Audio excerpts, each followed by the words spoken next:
गांव का होना और गांव में होना ये दोनों अलग अलग बातें हैं।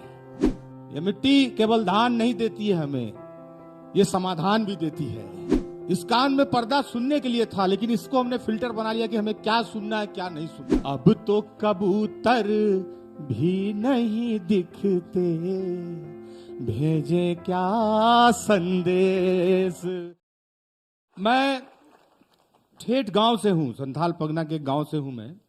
मैं अक्सर मानता हूं कि हम लोग सब की जड़ें गांव में जुड़ी हुई हैं, क्योंकि हिंदुस्तान सीमेंट से बन ही नहीं सकता है भाई, वो मिट्टी से ही बनेगा।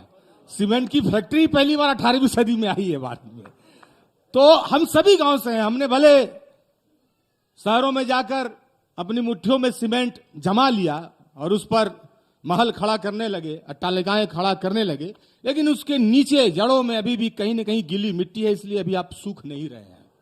इसलिए आप ऐसे पंडालों को भर देते हैं इसी कारण कि अभी भी कहीं न कहीं आप में वो जो आज के युवा हैं, जो 80, 90, 120, 140 के स्पीड से बाइक घुमाते हैं, इसके बावजूद भी कहीं ना कहीं उनके अंदर कलकल कलकल कहीं ना पानी बहता है गंगा का, इसीलिए ये सब बचा हुआ है अभी तक।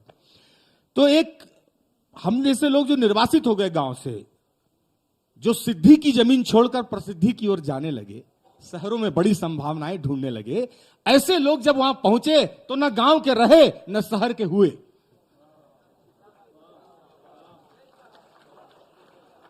और मैं अक्सर कहता हूं कि गांव का होना और गांव में होना ये दोनों अलग अलग बातें हैं।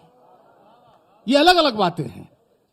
तो वहां से एक कवि, जब मेरे जैसा, अभी तो आप में से बहुत बुजुर्ग हैं, मेरे जैसे कई युवा भी यहां बैठे हुए हैं, जब 10 साल 15 साल के संघर्ष के बाद कभी एक कवि गांव जाता है, वहां से कुछ दृश्य निकल के कैसे आते हैं कि मेरे गांव का बरगद मुझको सुना रहा था हाल। जब मैं पहुंचा कि मेरे गांव का बरगद मुझसे सुना रहा था हाल, कितनी सखियां अरे झूल के झूला चली गई ससुराल, हाय चली गई ससुराल, कि किससे दिल का हाल बताएं, किससे लिपट कर रोए हम, किसके कांधे लोरी लिखी है, धर के माथा सोए हम, धर के माथा सोए हम।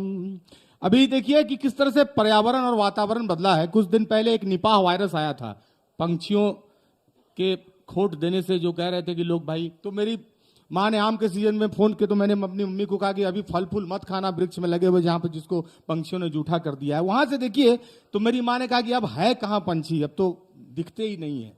तो वहां से एक पंक्ति निकल के आती है कि कैसे मुहावरे बदल गए हमारी स्वार्थ लोलुपता में, कि छींट के दाना सो जाते हैं, अब चिड़िया चुगे न खेत, कि छींट के दाना सो जाते हैं, अब चिड़िया चुगे न खेत, अरे मेरी गोरैया मर गई शायद, फाक के सूखी रेत, हाय फाक के सूखी रेत। और क्या है कि कहाँ गए पनघट और गोरी, जिसके पिया परदेस,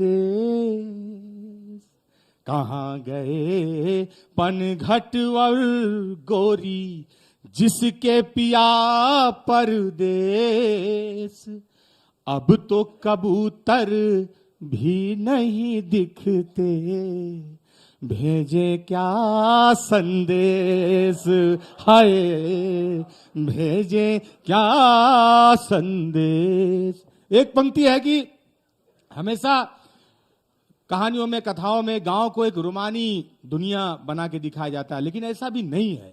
समय बदला है तो गांव भी बदले हैं। कैसे बदले हैं कि खौल रहा है नदी का पानी, डालूं कैसे पांव।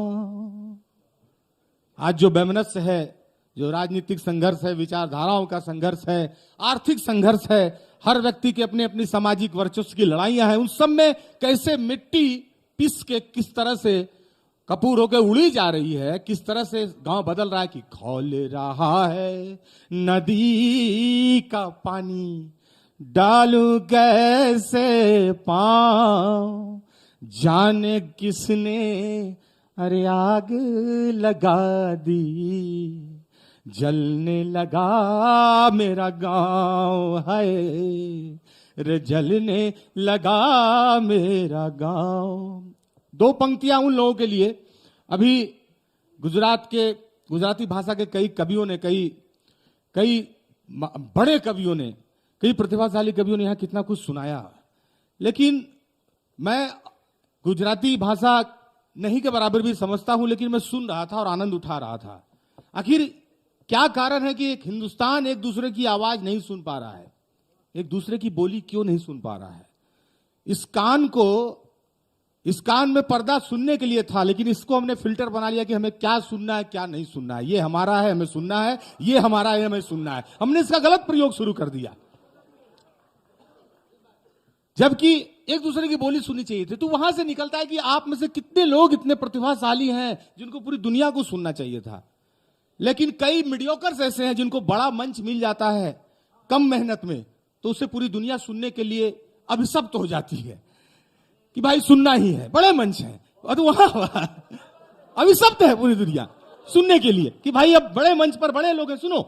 वहां से मैं कहता हूं उन लोगों के लिए जिन्हें दुनिया सुन नहीं पाई प्रतिभाओं के बावजूद भी, कि जो गमलों में खिलते फूलते कहां कहां सजू जाते हैं। बापू, अगर एक गांव से चला लड़का यहां तक नहीं पहुंचता, अगर आपको आशीर्वाद नहीं मिलता, तो ये लोग कभी सुन नहीं पाते हम लोग जैसे लोगों को।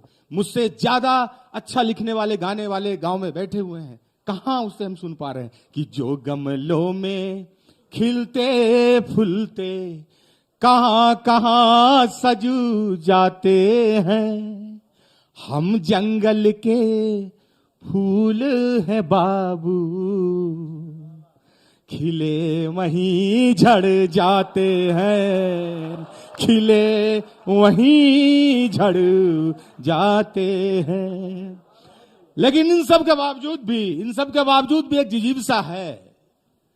ये मिट्टी केवल धान नहीं देती है हमें, ये समाधान भी देती है, केवल धान नहीं देती है। तो ये एक उम्मीद देती है, एक जज्बा देती है कि नहीं चलो लड़ो।